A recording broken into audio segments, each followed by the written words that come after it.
Bismillahirrahmanirrahim. Alhamdulillahirabbil alamin. Nahmaduhu wa nasta'inuhu wa nastaghfiruh wa na'udzu billahi min syururi anfusina wa min sayyiati a'malina. May yahdihillahu fala mudhillalah wa may yudlil fala hadiyalah. Asyhadu an la ilaha illallah wahdahu la syarikalah wa asyhadu anna sayyidana wa nabiyyana Muhammadan abduhu wa rasuluh la nabiyya ba'dah. Allahumma salli wa sallim wa barik ala sayyidina Muhammadin wa ala alihi wa sahbihi wa man tabi'ahum bi ihsanin ila yaumiddin. Amma ba'd. Bapak Ibu jamaah Masjid Nurul Falah, cahaya kemenangan. Al-Falah itu kalau kita artikan dalam bahasa Arab itu artinya keberuntungan, tapi untungnya ini enggak sama dengan untung-untung yang lain, dengan untung yang biasa kita sebut dengan laba. Kalau laba itu ribah, itu untung berupa laba. Jadi kita modal berapa, kita jualan sesuatu, dapat balik modal plus tambahan, itu laba, itu ribahun. Tapi kalau al-falah itu keberuntungannya lebih dari itu, enggak terhingga. Makanya petani, ya, ini langsung ngomongin, langsung serius ini. Pertama tapi langsung serius ngomongnya. Baik, makanya petani itu bahasa Arabnya falah, orang yang banyak banget untungnya. Cuma beda kalau di negeri kita sekarang. Petani banyak banyak ngeluhnya ya, banyak sengsaranya. Tapi aslinya fallah itu adalah orang yang banyak sekali untungnya. Kenapa? Karena memang fallah itu orang awalnya nggak punya modal apa-apa. Modalnya hanya tanah saja, nggak ada tumbuhan sama sekali. Disebar bibit, disebar padi, satu biji menumbuhkan puluhan batang, puluhan tangkai. Satu tangkainya, satu batangnya menumbuhkan beratusan biji. Dari nol, kemudian satu bijinya itu menumbuhkan ratusan biji. Nah itu untungnya luar biasa. Nah itu gambaran, gambaran keberuntungan seperti itu. Ya, gambaran keberuntungan seperti itu. Maka di sini Nurul Falah itu insya Allah jamaahnya adalah orang-orang yang selalu mendapatkan cahaya keberuntungan yang luar biasa besar. Nah itu tentunya bagi yang mau memakmurkan, bagi yang mau meramaikan masjid ini dengan aktivitas-aktivitas ibadah, amal-amal soleh.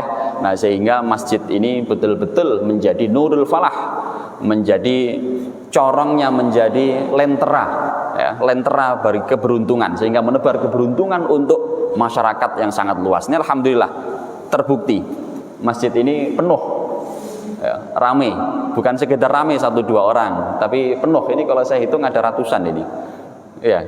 Nah, ini luar biasa. Nah, itu menunjukkan bahwa Nurul Falah yang menjadi nama di sini itu insya Allah terwujud ya, dengan kebersamaan para jamaah di sini ya, dalam rangka memakmurkan masjid yang penuh barakah ini. Alhamdulillahirabbil alamin. Bapak Ibu sekalian yang dimuliakan Allah, pada kesempatan kali ini adalah kesempatan pertama saya hadir di majelis yang penuh barakah ini. Ya, dengan harapan kita sama-sama belajar untuk lebih mendekatkan diri kepada Allah, lebih mencintai Hadratur Rasul, baginda Nabi Muhammad sallallahu alaihi wasallam, belajar bersama-sama untuk menggapai ridhonya Allah, ya, belajar bersama-sama memperbaiki diri, karena kita ini tidak ada yang sempurna kebaikannya. Makanya kita harus saling tolong menolong, saling menyempurnakan, saling mengingatkan, saling tawasau bil haq wa tawasau bis sabr, saling berwasiat ya, dalam kebaikan dan saling bekerja sama dalam ketakwaan. Ini adalah tujuan kita bersama-sama di majelis ini. Pada kesempatan yang mulia ini kita akan mengkaji insyaallah secara rutin insyaallah ya. Insyaallah semoga istiqomah semuanya. Kitab Riyadhus Shalihin karya Imam An-Nawawi. Imam An-Nawawi itu usianya enggak panjang. Masih muda, sudah wafat, tapi karyanya melampaui usianya. Satu karyanya itu bisa tebalnya berjilid-jilid kalau dicetak sekarang. Nah, kalau dicetak sekarang itu ada yang sampai tebalnya 20 jilid. Itu baru satu buku. Sementara beliau punya puluhan. yang ditemukan itu, yang sudah tercetak itu ya punya puluhan buku itu. Kita semua ini sudah berapa karyanya? Alhamdulillah banyak ya. Kalau karya itu berupa amal soleh insya Allah. Nah, yang penting istiqomah. Nah, Imam Nawawi karyanya semuanya ya itu karya yang bermanfaat, itu namanya barokah. Kekal. Orangnya sudah wafat. Orangnya sudah wafat ya lebih dari 700 tahun yang lalu ya, hampir 1000 tahun yang lalu. Itu orangnya sudah wafat, tapi karyanya sampai detik ini masih dikaji di mana-mana di seluruh dunia. Nggak kenal organisasi, nggak kenal ormas, nggak kenal latar belakang orang, semuanya mengkaji kitab ini. Kenapa? Karena memang yang ditulis oleh beliau itu adalah petunjuk baginda Rasulullah Sallallahu Alaihi Wasallam. Nah, dan tidak tanggung-tanggung milihnya itu juga bukan sekedar milih-milih hadis, comot-comot hadis seperti kita kalau copy paste di internet atau sekedar share di WhatsApp. Bukan seperti itu. Tapi betul-betul melalui pemikiran yang luar biasa, sehingga meskipun kitabnya ini terkesan hanya kumpulan hadis yang kalau orang sekarang itu mungkin gampang ngumpulin hadis tinggal copy aja. Itu orang hari ini. Tapi masalahnya bukan itu, memilih hadisnya. Di samping memilih yang sahih-sahih, minimal hasan, kalaupun dhaif itu harus bisa dipertanggungjawabkan bahwa itu masih layak sebagai hujjah, masih layak untuk dipakai gitu ya, sebagai dasar untuk beramal, fadhailul a'mal, minimal untuk motivasi beramal. Itu memilih itu tidak mudah. Belum lagi kemudian memastikan kesesuaian antara yang dikehendaki oleh beliau dan yang dibutuhkan oleh masyarakat sepanjang masa. Terbukti bahwa topik-topik bab-bab yang ada dalam kitab Riyadhus Shalihin ini adalah semuanya itu bab-bab yang selalu relevan sepanjang masa. Kalau saya menulis buku misalnya, itu kasih bab apa? Sekarang yang lagi ngetren adalah isunya misalnya wasatiyah atau moderasi. Itu paling tidak lama isu-isu seperti ini. Paling nanti 10 tahun sudah berganti wacananya. Ya, sudah berganti wacananya. Tapi apa yang ditulis oleh beliau ini dari masa beliau hidup ya, sampai hari ini itu masih selalu relevan. Masih selalu relevan dan dibutuhkan oleh banyak orang. Terbukti bahwa ini dikaji di mana-mana nggak habis-habis. Di pondok-pondok itu khatam diulang lagi, khatam diulang lagi, khatam diulang lagi. Nah, sehingga ini menunjukkan adanya keberkahan, ya, adanya keberkahan, ya, produktivitas, ya, bahwa apa yang ada dalam buku ini betul-betul membawa, menginspirasi ya, kepada kebaikan yang berlimpah ruah.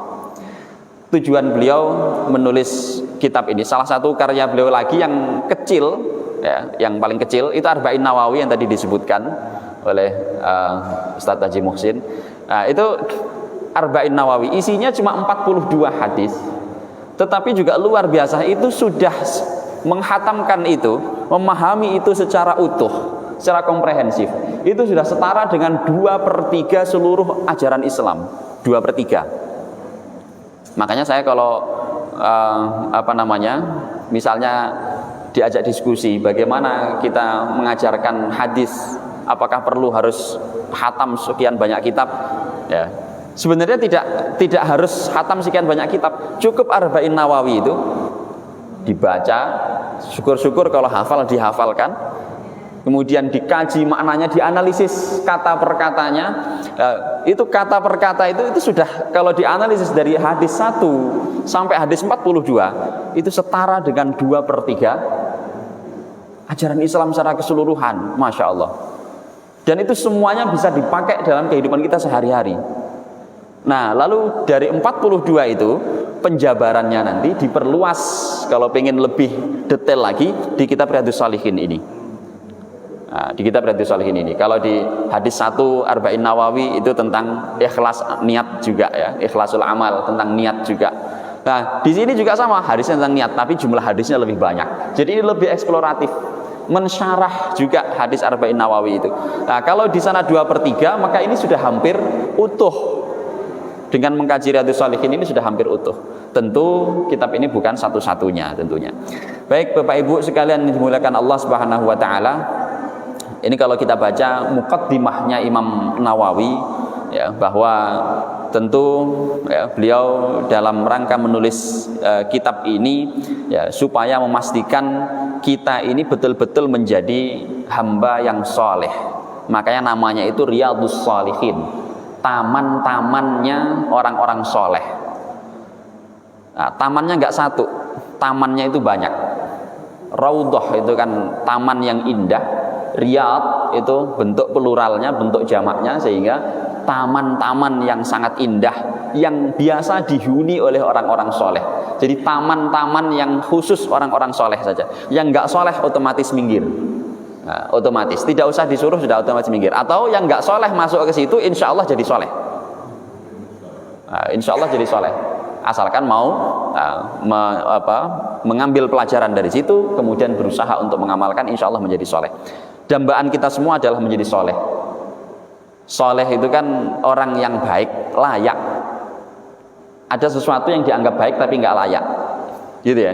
Ada sesuatu yang dianggap baik tapi tidak layak. Kadang ada mobil-mobil kendaraan yang bekas-bekas dipoles dikit itu bagus, tapi ternyata nggak layak karena cuma dipoles saja. Mobil-mobilan itu bagus-bagus itu, nah, tapi nggak layak untuk dipakai.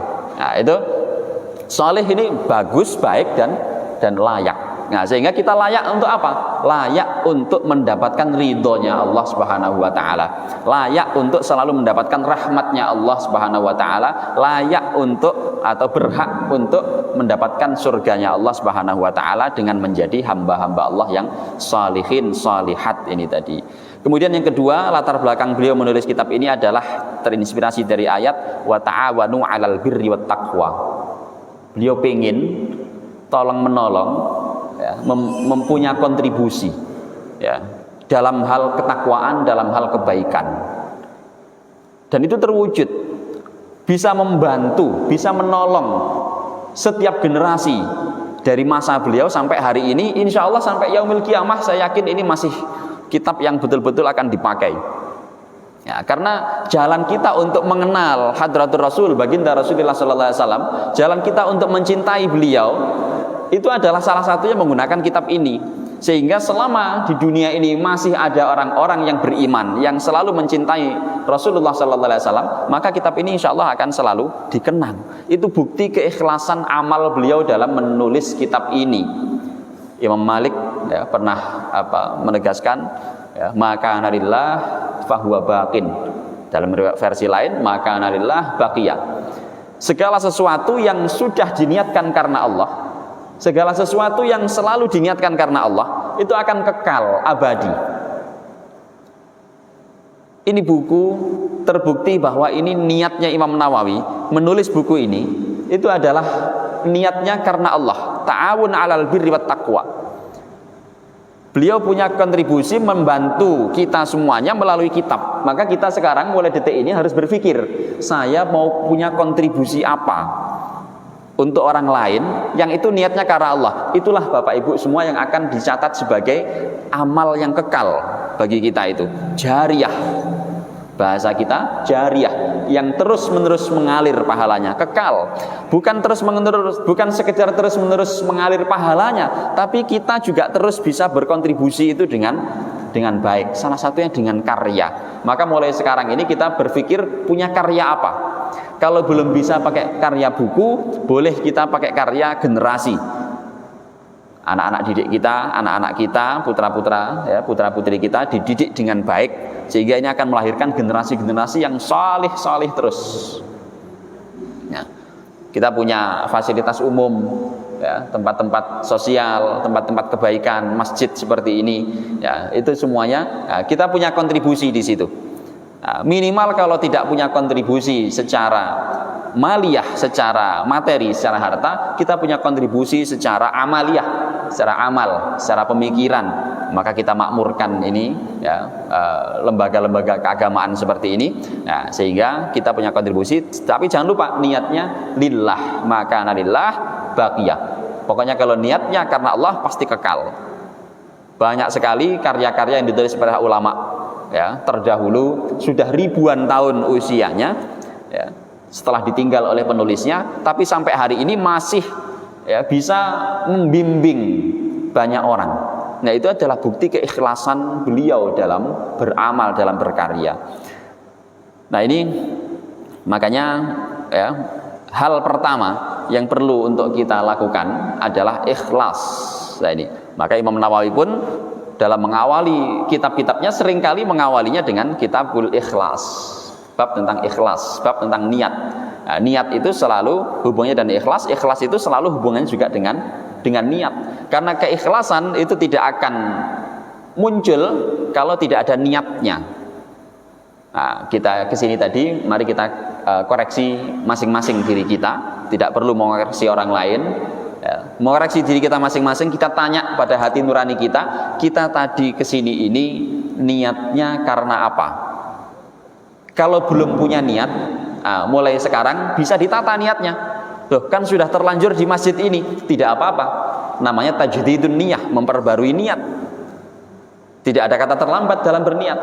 Nah, mari kita perbarui niat kita. Niat kita apa? Mencari ridhonya Allah. Niat kita apa? Mendekatkan diri kepada Allah. Mencari ridhonya Allah. Belajar. Niat kita apa? Belajar untuk mencintai baginda Rasulullah Sallallahu Alaihi Wasallam. Modal kita itu cuma itu, Bapak Ibu. Modal kita hidup di dunia akhirat itu cuma itu, cuma iman dan ilmu. Ya, cuma iman dan ilmu. Modal kita hidup itu.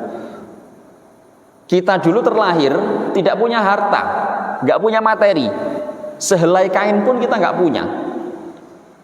Tapi alhamdulillah orang tua kita punya iman, punya ilmu, sehingga sejak kita lahir pertama, procot itu langsung kita diberi ilmu.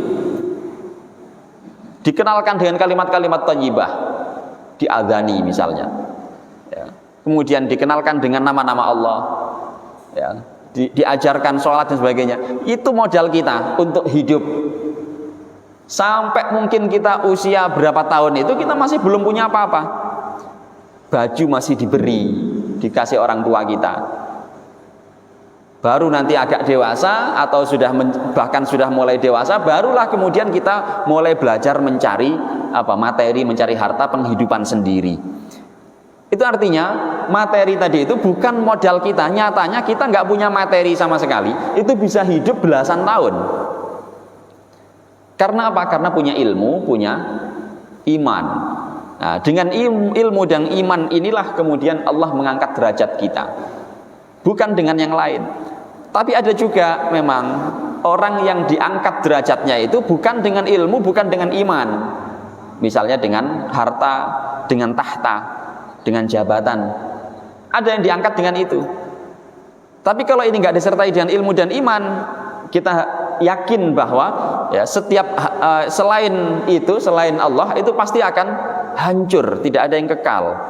Maka kalau kita diangkat derajatnya kok tidak dengan ilmu dan tidak dengan iman, kita harus hati-hati. Sewaktu-waktu ini akan habis masanya atau dihabiskan masanya, dipaksa untuk habis, maka sudah tidak naik derajat lagi, sudah hina. Oleh karena itu kita masing-masing ini punya derajat, diangkat derajatnya oleh Allah dengan beragam. Cuma satu hal yang perlu kita samakan, bagaimana caranya kita diangkat derajatnya oleh Allah ini dengan ilmu dan juga dengan iman. Nah, orang kalau sudah berilmu, beriman pasti beramal. Nah, tidak mungkin orang yang berilmu dan beriman kemudian dia tidak beramal, tidak mungkin. Maka dua ini harus sama. Tapi kalau beriman saja nggak berilmu itu juga sulit. Bahkan bisa rawan, bisa riskan, bisa tapi rawan terjebak, rawan tertipu, akhirnya kemudian tersesatkan karena nggak punya ilmu. Punya ilmu saja nggak punya iman, itu juga rawan sekali, rawan masuk dalam kekufuran karena kesombongannya. Naudzubillah. Baik Bapak Ibu sekalian, babul ikhlas wa ihdharin niyyah fi jamil a'mali wal aqwali wal ahwal al barizah wal khafiyah. Bab tentang ikhlas dan juga menghadirkan niat dalam setiap aktivitas, fi jamil ahwal, jamil a'mal wal aqwali wal ahwal, setiap perbuatan, gerak-gerik kita, wal aqwal, setiap tutur kata kita, tindak tutur, wal ahwal, setiap keadaan. Nah, jadi ini dibedakan oleh Imam Nawawi tiga hal supaya kita nggak salah persepsi. Didetailkan oleh beliau ya, bagaimana kita menghadirkan niat. Nah, ini tadi, menghadirkan Bapak Ibu. Makanya tadi mari kita cross check diri kita masing-masing. Tadi saat kita hendak ke sini jelang subuh itu sudah ada niatnya atau belum? Kalau belum, mari kita hadirkan dan mulai kita biasakan untuk menghadirkan niat. Oleh karena itu sebagian ulama kita ada yang supaya betul-betul dipastikan hadir atau tidak niatnya, ada yang perlu dilafalkan, dibunyikan. Meskipun ini tidak wajib. Tapi pastikan hati kita itu menyengaja mengatakan bahwa saya pergi ke masjid, bismillahirrahmanirrahim, saya ke masjid untuk mendekatkan diri kepada Allah supaya mendapatkan ridhonya Allah Subhanahu wa taala. Itu harus dihadirkan. Di sini bahasa Imam Nawawi perlu menghadirkan, bukan sekedar niat. Karena kalau niat saja, kadang persepsi kita itu, saya udah niat kok, yang penting sadar gitu saja. Tapi ini pentingnya ikhdar, menghadirkan. Jadi kita hadirkan. Dihadirkan di mana? Dihadirkan di hati kita, dihadirkan di pikiran kita, dihadirkan di lisan kita bila perlu. Dihadirkan supaya betul-betul kita memang memastikan diri kita itu ya, sadar, sengaja ke sini ini, bukan ke sini karena ngelindur. Ngiguk. Jangan-jangan di sini masih ada yang ngelindur gitu ya, ngiguk. Baru bangun, belum wudhu tadi itu, udah langsung sampai sini. Saking semangatnya ibadah, ternyata sampai sini masih mimpi. Tapi mimpinya bagus banget itu. Mimpi sudah bawa sajadah, bawa mukena gitu ya, terus sholat. Nah, itu luar biasa sekali. Ya. Oke, nah ini perlu ikhdarun niyah fi jamil amal wal aqwal, tindak tutur. Masya Allah. Saat berbicara kita niat, saya bicaranya niat apa ini tadi? Sering mungkin kita lupa saat berbicara lupa menghadirkan niat, akhirnya kita nggak tahu kita bicara apa. Tahu-tahu menyesal 1 jam kemudian, ya Allah saya tadi ngomong apa ya? Kok tahu-tahu yang saya ajak bicara kok kemudian langsung berubah wajahnya? Kok tahu-tahu dia langsung pergi nangis? Kok tahu-tahu dia langsung diem, menjauh dari saya? Kenapa? Karena saat kita mau bicara tidak ihdharun niyah, tidak menghadirkan niat. Maka kita setiap mau bicara bismillahirrahmanirrahim, tujuannya apa ini tadi? Termasuk mau bicara seperti saya begini ini juga tantangan, ini juga menjadi wasiat untuk saya pribadi.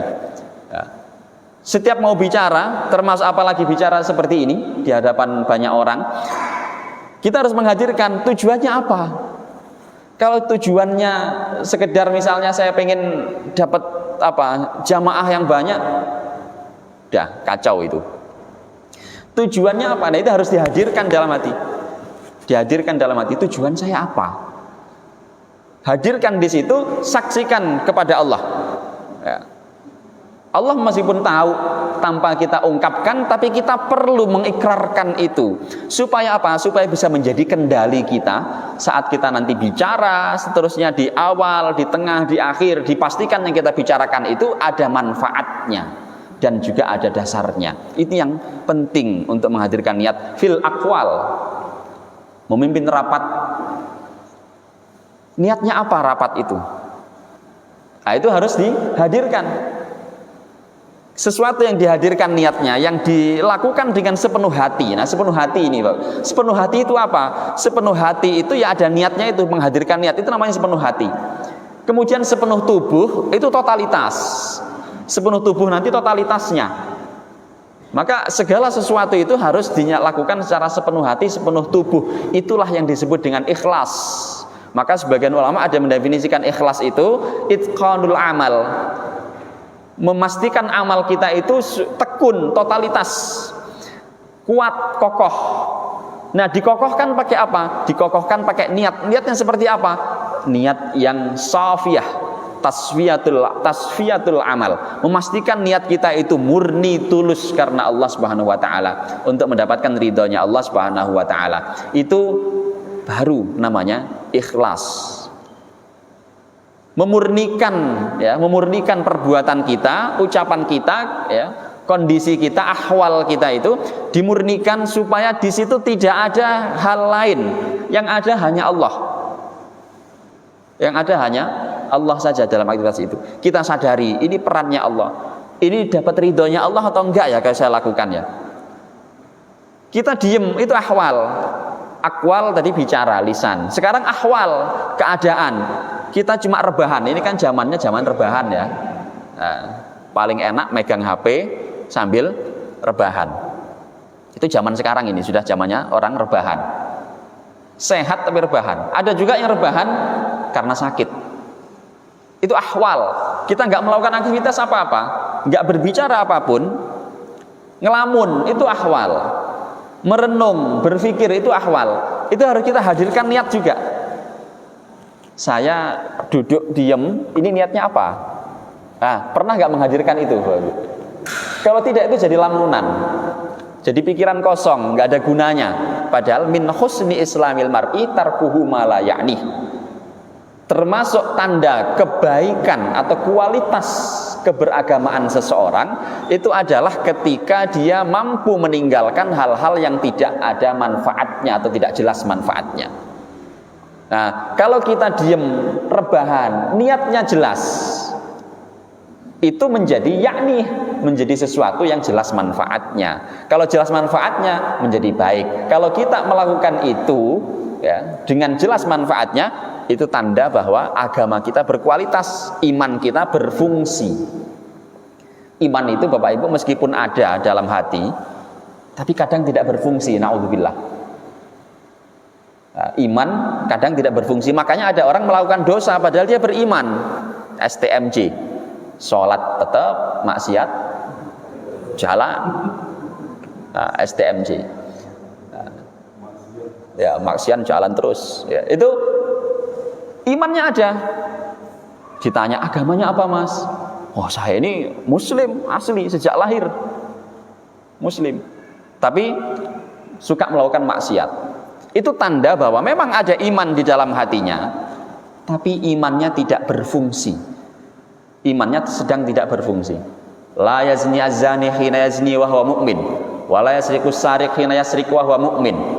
Tidak akan orang itu berzina ya, sementara dia itu dalam keadaan beriman. Wah, ini maksudnya apa? Maksudnya itu meskipun dalam dirinya itu ada orang dalam dirinya, dalam hatinya itu ada iman, tapi kalau dia melakukan maksiat, pencurian, korupsi dan lain sebagainya, mencaci maki orang lain, ini tanda bahwa imannya sedang rebahan.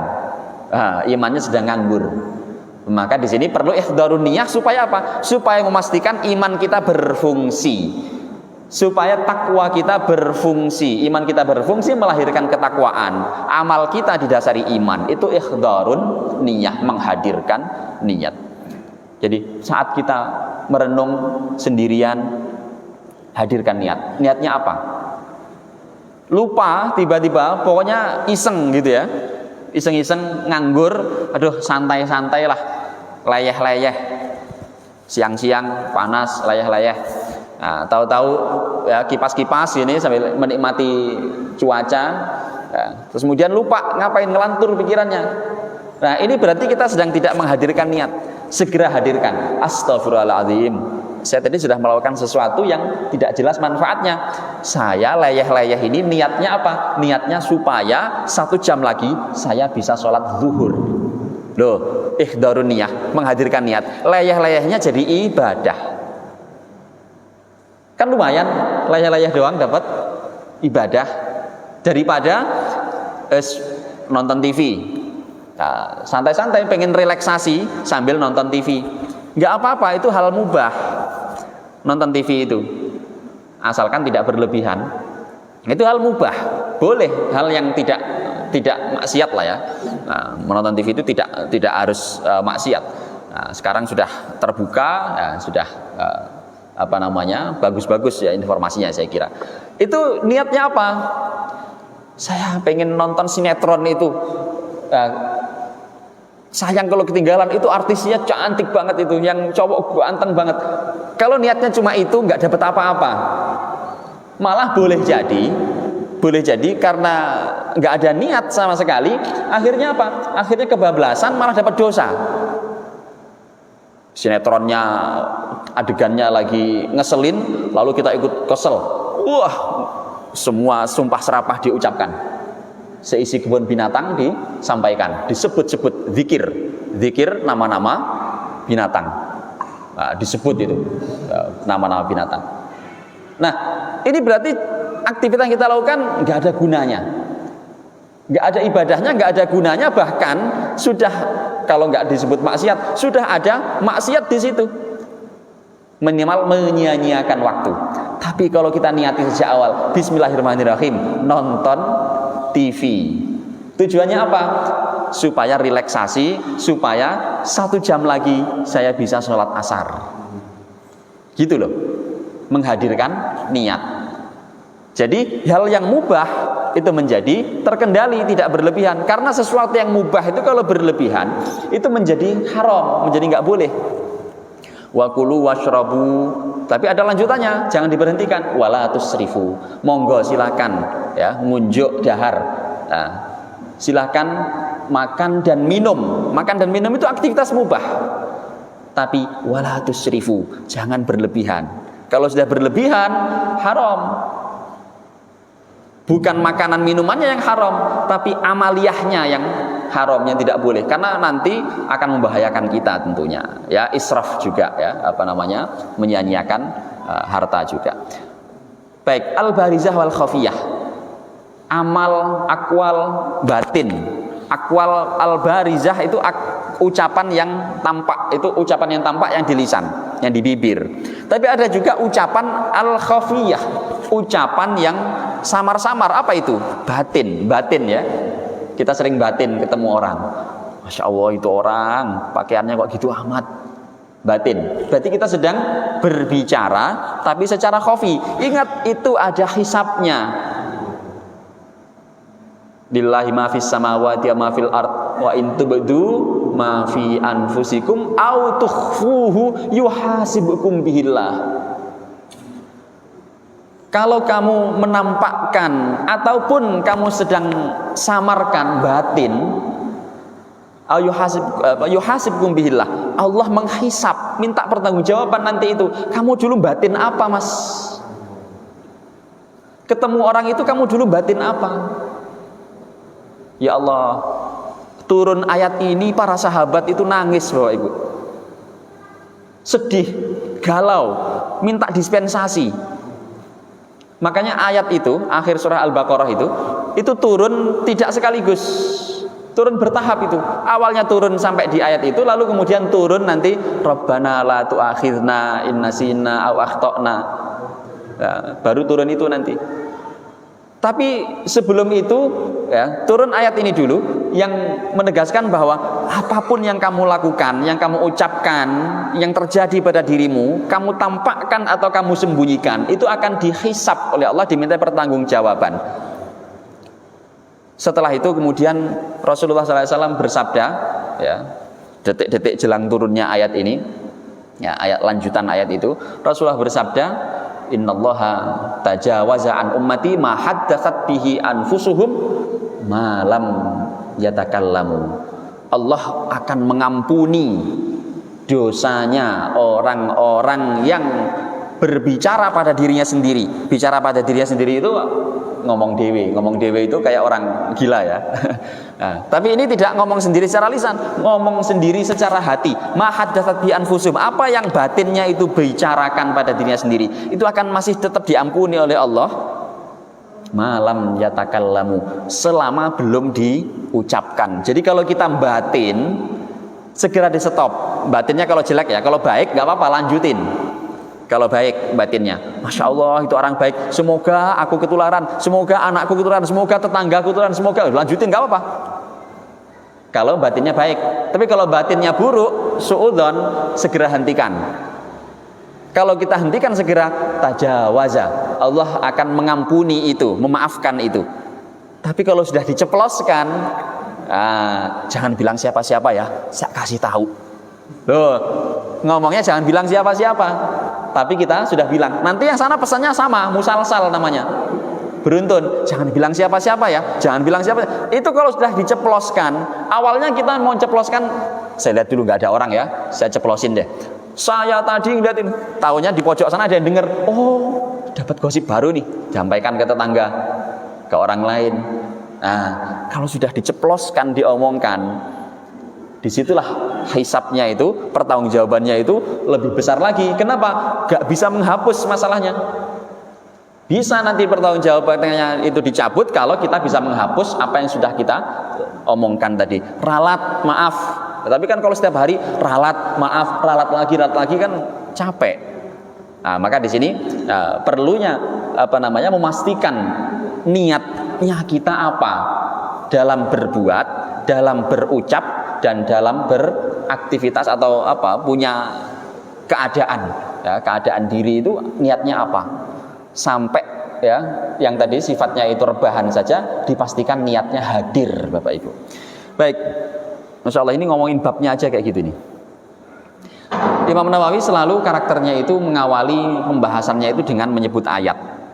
Nah, jadi ini menjadi tanda juga bahwa buku ini ya bisa disebut sebagai kitab tafsir. Tadi ini kitab hadis, tapi kalau kita lihat sistematika penulisannya, ini bisa disebut sebagai kitab tafsir. Tafsir maudhu'i yang bil maksur, tafsir secara tematik yang bahan-bahan untuk menafsirkannya itu murni hadis-hadis Rasulullah Sallallahu Alaihi Wasallam. Ini luar biasa kitab ini.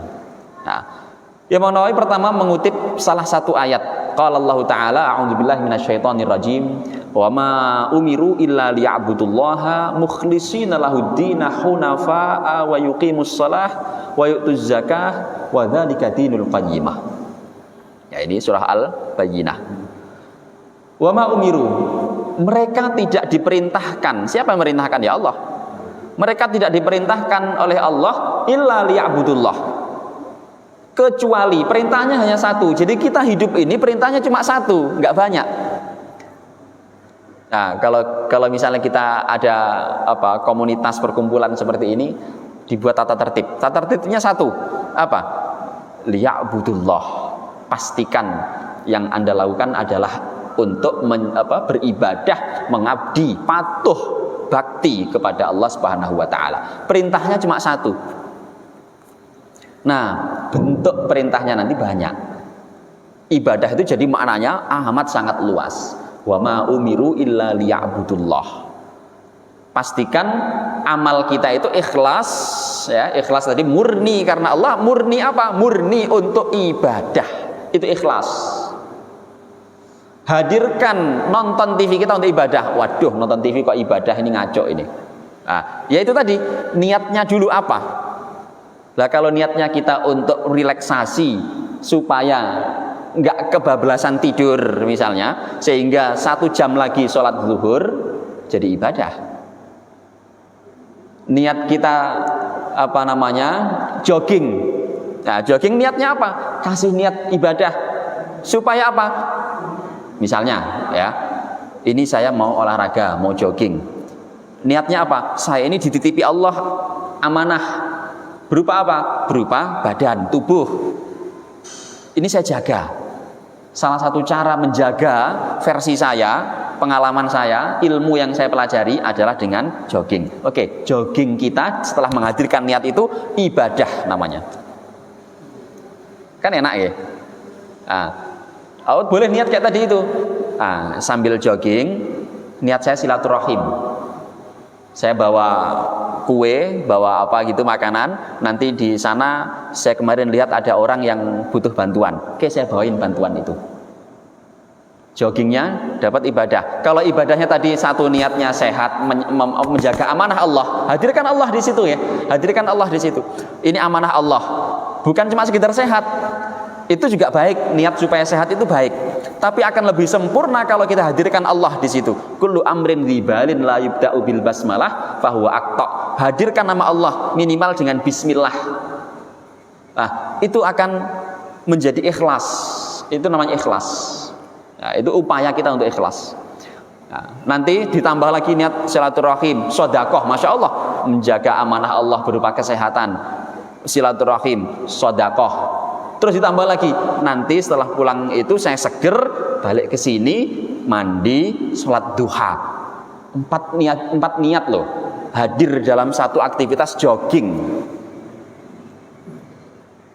Insya Allah kalau dihadirkan niat begitu itu, joggingnya itu nggak bakal maksiat, akan dilindungi oleh Allah. Nah ini pentingnya, wa ma umiru illa liya'budullah. Jadi kita diperintahkan, Allah nggak memerintahkan jogging, tapi jogging boleh, niatkan ibadah, sehingga kita wa ma umiru illa liya'budullah, sehingga kita itu diperintahkan jogging tadi itu liya'budullah, untuk beribadah kepada Allah, untuk beribadah kepada Allah. Nah, oh dengan saya jalan-jalan, refreshing, rekreasi karena sekarang weekend, niatnya apa? Baru gajian nih habis ngabisin duit lah, nggak ada niat, habis juga duitnya karena niatnya itu. Niatnya apa? Aduh bete di rumah, ya sudah dapatnya cuma itu, belum tentu betenya hilang. Kenapa? Karena pas keluar macet total, macet total di situ, kesel lagi, aduh keluar untuk ngilangin bete sampai sini macet, belum habis itu bannya bocor, aduh tambah lagi, kesel lagi, nggak dapat apa-apa karena nggak menghadirkan niat. Coba diniatkan, bete, oke, wajar, bete itu ahwal, ahwal, kondisi hati kita, jiwa kita sedang bete, sedang nggak enak di rumah, bosen. Nah, akhirnya apa? Pengen keluar, rekreasi, jalan-jalan, monggo. Tapi ingat, wa ma umiru illa liya'budullah. Tujuannya apa? Hadirkan niat.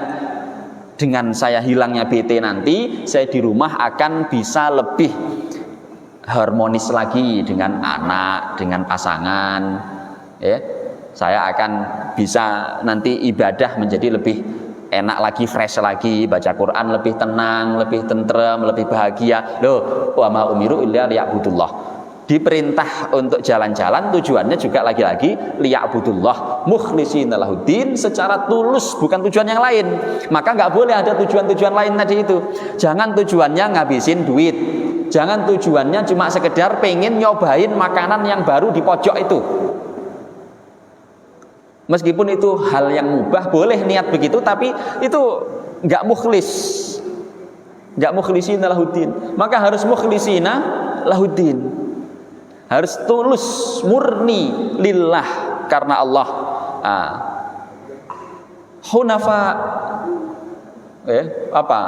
jejak kokoh, lurus, bukan tergoyah oleh hal-hal yang lain. Nanti di tengah jalan hadirkan niat lagi, lupa hadirkan niat. Itu pentingnya tajdidun niyah, memperbarui niat dalam setiap aktivitas. Maka biasanya ada yang mengajari kita supaya kita selalu tajdidun niyah. Pastikan ini lisan nggak berhenti menyebut Allah. La yazalu, kata Rasulullah dalam riwayat Imam Ahmad, la yazalu lisanuka ratban min dzikrillah. Pastikan bibirmu, lidahmu itu tidak henti-hentinya atau selalu basah oleh menyebut nama Allah. Allah kan simpel, mudah. Nafas Allah, itu hadir terus niatnya, Jadi yang awalnya lupa, hadir terus. Sambil nyetir juga sama, sambil naik motor mudah, cuma Allah, bibir kita. Nah, itu untuk memastikan supaya niat kita selalu hadir dalam setiap ahwal, setiap amal, setiap akwal. Oke. Wa yuqimus shalah. Kalau aktivitas yang diperintahkan apa?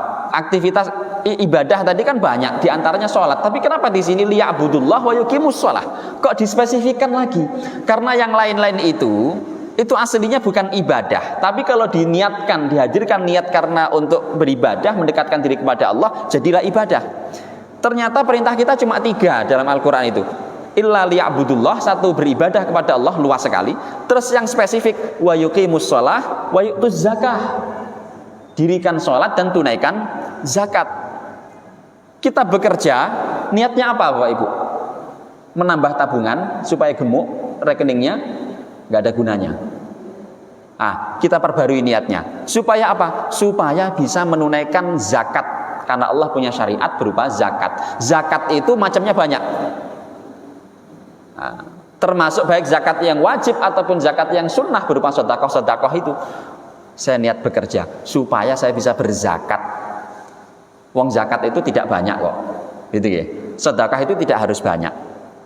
Nah, Bukan berarti kok saya mau bekerja supaya semua yang saya dapatkan saya sedekahkan, tidak begitu juga. Nah, jadi wala tabsutha kullal basti, gitu ya. Jangan dihabis-habiskan meskipun untuk sedekah. Nah, itu tujuan niatnya yu'tuz zakah. Karena kita diperintahkan cuma 3, wa ma umiru illa liya'budullah. Ini surahnya, ayatnya sudah kita hafal. Jadi saya bekerja tujuannya apa? Supaya bisa zakat, supaya bisa beli baju untuk sholat. Kalau beli baju untuk sholat kan kecil, maksudnya sekali seumur hidup bisa. Baju itu beli sekali dipakai 50 tahun juga nggak apa-apa kok aslinya. Yang nggak itu kan biasanya bawel itu kan karena nggak enak sama tetangga. Setiap hari kok itu aja bajunya itu sudah 50 tahun nggak ganti-ganti. Nah paling itu nggak enak. Tapi aslinya kan masih bisa dipakai untuk itu. Bolong tambal. Nah, tambal sulam terus gitu. Nah itu yang diperintahkan kepada kita itu yuqimus shalah, itu zakah. Hal-hal selain sholat dan zakat ini aslinya tidak ibadah. Nah, tapi kalau kita hadirkan niat karena mendekat kepada Allah jadi ibadah. Kayak tadi makan, minum itu bukan ibadah aslinya, tapi karena kita supaya apa ya? Oh, supaya saya bisa melaksanakan sholat, bisa bekerja, lalu dengan bekerja itu punya hasilnya itu bisa untuk sedekah, untuk zakat, menjalankan syariatnya Allah yang ada dalam surah Al-Bayyinah ayat 5, lam yakunil ayat 5. Oke. Jadi ibadah makan kita itu. Nah, alhamdulillah. Wa qala ta'ala, dalam surah yang lain Allah berfirman, la yanalallaha luhumuha wala dima'uha walakin yanaluhu taqwa minkum. Tidak akan sampai kepada Allah apa itu daging kurban. Kurban itu kan ibadah dengan cara menyembelih binatang. Nah, ini yang sampai bukan binatangnya, yang sampai bukan darahnya, bukan dagingnya, bukan berapa kilo sapinya, kambingnya, bukan jenis kambing apa, bukan. Nah, yang sampai kepada Allah itu apa? Lakin yanaluhu taqwa. Yang sampai kepada Allah itu adalah ketakwaan, niat keikhlasan dalam hati. Jadi yang sampai kepada Allah itu bukan aktivitas kitanya itu, tapi niatnya dalam hati. Sehingga amal kita hadir di sini, niatnya apa? Itu yang sampai, bukan jalan kakinya kita. Meskipun jalan kaki kita yang tanpa niat tadi sudah dihitung baik, sudah ada kebaikan, tapi yang sampai kepada Allah, yang diterima Allah itu adalah yang ada niatnya, yang hadir niatnya di situ. Oke, jadi kalau kita mau tidur, itu kan aktivitas mubah. Nah, kalau kita hadirkan niat, yang sampai itu bukan tidurnya, tapi niatnya. Sholat, Bapak Ibu, sholat itu jelas ibadah. Sholat itu jelas ibadah. Tapi kalau nggak ada niatnya, apa ya jadi? Apa ya sah? Apa ya sampai kepada Allah? Tidak sampai. Jadi yang sampai itu bukan kok jengkang-jengkingnya kita itu, bukan gerak-geriknya kita saat sholat itu, tapi yang sampai adalah niatnya kita kepada Allah dalam aktivitas berupa sholat tadi itu. Jadi itu yang sampai kepada Allah.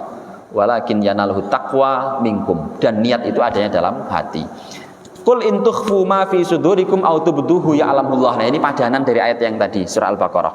Katakan Nabi Muhammad, in tukhfu ma fi sudurikum, meskipun kamu itu, kalaupun kamu itu samarkan apapun fi sudurikum, dalam hati kalian, au tubduhu, atau kamu tampakkan dalam perbuatan maupun dalam lisan, atau dalam karya tulisan, dalam karya bangunan, perbuatan dan lain sebagainya, ya'lamullah, Allah pasti tahu, dan oleh karena itu akan minta pertanggungjawaban.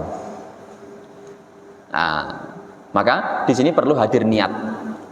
Supaya apa? Supaya yang tampak dari kita itu, perbuatan yang tampak dari kita, ucapan yang tampak itu betul-betul sesuai dengan hati kita yang terhubung selalu kepada Allah Subhanahu wa taala. Dalam hadis yang pertama, ini hadisnya banyak ini. Kita ringkas ya, tidak bisa bacakan satu persatu, tapi insya Allah sudah terwakili materi yang saya sampaikan, insya Allah akan bisa mewakili sekian banyak hadis yang ada dalam bab ini. Hadis yang pertama, hadisnya populer. Saya bacakan dulu supaya mendapatkan keberkahan dari sabdanya Rasulullah sallallahu alaihi wasallam. Wa an Amiril Mukminin Abi Hafsin Umar bin Al-Khattab ibni Nufail ibni Abdul Uzza ibni Riyah ibni Abdullah ibni Qurt ibni Razah Ibni Adi, Ibni Ka'ab, Ibni Lu'ay, Ibni Ghalib Al-Qurashi Al-Adawi. Qala sami'tu Rasulullah sallallahu alaihi wasallam yaqul innamal a'malu binniyat wa innamal likulli imri'in ma nawa. Faman kanat hijratuhu ila Allah wa rasulih fa hijratuhu ila Allah wa rasulih wa man kanat hijratuhu lidunya yusibuha aw imra'atin yankihuha fa hijratuhu ila ma hajara ilaihi. Muttafaqun alaih. Hadis riwayat Imam Bukhari dan Imam Muslim. Ini hadisnya sudah terkenal sekali. Segala sesuatu itu ya, diukur bergantung kepada niatnya. Jadi akan diminta pertanggungjawabannya pun nanti tergantung niatnya. Makanya nanti ada orang, dalam hadis nomor berapa ini disebutkan, ada orang nanti itu dia kelihatannya berjuang mati-matian fisabilillah sampai mati, bahkan sampai mati gugur di medan perang. Secara zahir kita menilai yang bersangkutan adalah matinya syahid. Itu secara zahir kita menghukumi begitu, tidak salah. Tapi ingat, Allah ya akan menghukumi, minta pertanggungjawaban berdasarkan niatnya. Dulu niatmu kamu apa? Ternyata orang berperang, dalam hadis Nabi disebutkan ada 3 macam niatnya itu orang biasa yang berperang. Satu, ada orang niat berperang itu karena riya, supaya pamer, ini loh saya, wah otot kawat balung besi, nah, itu saya ini, wah itu riak berarti. Saya ini loh yang gagah ini, ditembak nggak apa-apa, nah, dibedil misil gitu, ditembak lakak-lakak, nah, itu berarti niatnya riak. Atau niatnya apa? Ini loh pahlawan, dapat sertifikat nanti saya kalau ikut perang ini saya dapat sertifikat pahlawan, nah, misalnya. Kalau niatnya itu riaan, maka meskipun mati dapat sertifikat gugur syahid di medan perang, ada sertifikatnya ditandatangani presiden misalnya, tapi karena niatnya bukan itu, nggak sampai itu sertifikat kepada Allah. Nah, nanti diminta pertanggungjawaban. Dulu kamu berperang apa niatnya? Riaan, ya Allah, saya ingin dapat sertifikat. Udah dapat di dunia? Sudah. Siapa yang tanda tangan? Presiden. Ya sudah, jangan minta pahala dari saya. Ya kan? Niatnya. Tapi kalau niatnya karena Allah, akan ya, dibalas dengan pahala yang nggak terhingga. Yang kedua, ada orang niat biasanya itu hamiyatan, emosional, ego, menuruti hawa nafsu. Kenapa kamu berperang dulu mati-matian di sana? Saya kesel banget sama itu. Dia itu ngeselin banget, mukanya itu ngeselin banget. Wah, dia itu dulu waktu kecil, waktu saya main bareng, main gundu itu, dia selalu curang. Loh, zaman masih TK itu diungkit-ungkit sampai jadi perang. Dia yang suka ngambilin nekeran kelereng saya itu. Dia nggak mau kalah. Wah, sekarang saya berperang lawan dia, habisin del. Terus dia terbunuh, kelihatannya mati syahid. Dulu niatmu perang apa? Menghabisi dia. Dapat? Nggak dapat, karena dia lebih kuat dari saya. Nggak dapat di dunia, di akhirat nggak dapat apa-apa juga, karena niatnya bukan karena Allah. Tapi siapa yang fisabilillah, man kana waman yuqatil, ya, fisabilillah, atau waman yuqatil li'alai kalimatillah fahuwa fisabilillah. Siapa yang perangnya itu, siapa yang berjuangnya itu karena di jalan Allah, ya, dengan caranya Allah, karena menjalankan perintah Allah, syiar terhadap agamanya Allah, ya, niatnya murni karena itu menegakkan agamanya Allah, ajarannya Allah, nilai-nilai Islam, niatnya murni karena itu, itulah fisabilillah. Meskipun kesannya, kelihatannya enggak kelihatan berjuang. Ya, kadang yang ada di mana-mana, di jalan-jalan, mungkin yang ada di mall, yang ada di mana, itu mungkin ada yang lebih fisabilillah daripada kita yang ada di masjid. Asalkan niatnya tadi, maka innamal a'malu bin niat. Yang tahu siapa? Allah dan kita. Nah, yang punya hati, yang punya niat tadi itu. Makanya nanti ada orang dalam hadis kedua itu riwayat Ibu Aisyah, di sana disebutkan, kata Rasulullah, pernah ada bala tentara yang pengen nyerbu Ka'bah, rombongan pengen nyerang Ka'bah, menghancurkan Ka'bah. Fa idza kanu bi baida' minal ard, sampai di suatu tempat tertentu, suatu lembah, ya, oro-oro gitu. Yukhsafu bi awwalihim wa akhirihim, semuanya serombongan itu dibenamkan, dilongsorkan oleh Allah, dibuat apa itu tsunami, tanah gerak dan sebagainya, ya, gempa, akhirnya dia ambles ke dalam tanah, baik semuanya itu, baik yang tujuannya ke Makkah itu untuk menghancurkan Ka'bah ataupun yang tujuannya ke sana itu untuk ibadah, untuk cari nafkah, berdagang dan sebagainya. Ibu Aisyah penasaran, ya Rasulullah, kaifa yukhsafu bi awalihim wa akhirihim wa fihim aswaquhum wa man laisa minhum. Bagaimana kok bisa Allah juga ikut menenggelamkan orang-orang yang bersama rombongan mereka, padahal niat mereka itu untuk berdagang ke sana, niat mereka itu untuk ibadah ke Mekah. Iya, Allah memang menenggelamkan seluruhnya, tapi nanti dibangkitkan di hari kiamat sesuai dengan niatnya masing-masing.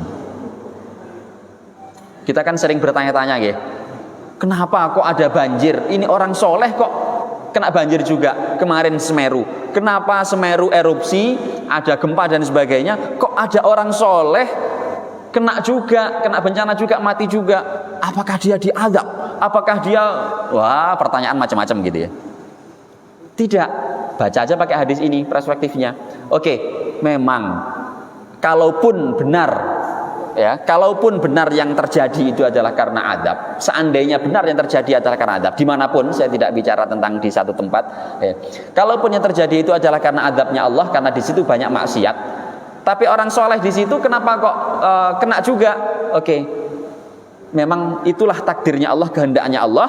Allah pengen menenggelamkan itu semua supaya nanti berganti generasi menjadi baik semua. Tapi ingat, ketika dibangkitkan nanti, yang orang soleh-soleh yang ikut tenggelam tadi itu dibangkitkan beda dengan yang maksiat-maksiat. Maka dari mana itu dibangkitkannya? Ala niyatihim wa tsumma yub'atsuna ala niyatihim. Nanti hitungannya itu saat dibangkitkan. Saat kena bencana, saat mati, itu biasa saja. Mau karena bencana, karena apa, mati ya mati. Tapi karena niatnya baik, ya, yub'atsuna ala niyatihim, nanti itulah yang penting, itu kita dibangkitkan, ya, atas dasar niat kita masing-masing. Nah, itulah diperintahkan kepada kita, Pak Ibu, sebagai pengganti dari hijrah. Dulu kita umat Islam diperintahkan untuk hijrah dari Makkah ke Madinah, ya, supaya memastikan bisa tegak ajaran Islam ini di muka bumi. Tapi setelah Fathu Makkah, setelah sekarang udah bebas kita itu berdakwah, mensyiarkan ajaran Islam, maka tidak ada kewajiban hijrah lagi, cukup netep di sini. Yang sudah terlanjur tinggal di kota Kediri ini, ya di sini nggak harus pindah.